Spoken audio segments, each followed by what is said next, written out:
Kehadiran puluhan petugas Satpol PP di Kota Bengkulu di Jalan Kedondong, kawasan Pasar Panorama Kota Bengkulu, pada Selasa lalu membuat ratusan pedagang kaki lima yang berada di trotoar jalan hingga ke tengah jalan kocar-kacir, menyelamatkan barang dagangannya ke dalam lapak dan kios pasar.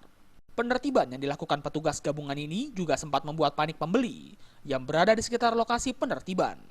Bahkan beberapa pedagang pun sempat terjatuh saat mengangkut barang dagangannya.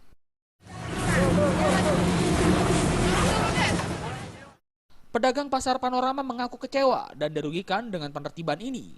Kendati penertiban ini telah dilakukan puluhan kali, namun menurut pedagang hingga kini pemerintah dinilai tidak memberikan solusi bagi pedagang pasar yang berjualan di trotoar dan badan jalan yang padat lalu lintas ini.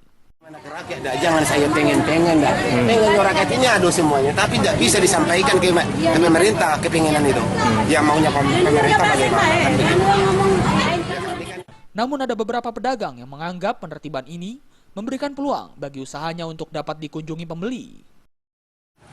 Keuntungannya ya sama-sama bagi rata lah, semua pedagang di sini masuk, kalau udah masuk kan semua pembeli masuk.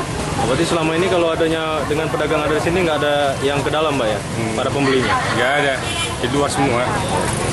Jadi setuju Pak ya dengan penertiban ini, Pak? Setuju lah. Kendati penertiban yang dilakukan petugas ini merupakan gabungan dari kepolisian, Dinas Perhubungan serta Satuan Polisi Pamong Praja Kota Bengkulu, namun penertiban sempat diwarnai protes dan ancaman dari pedagang.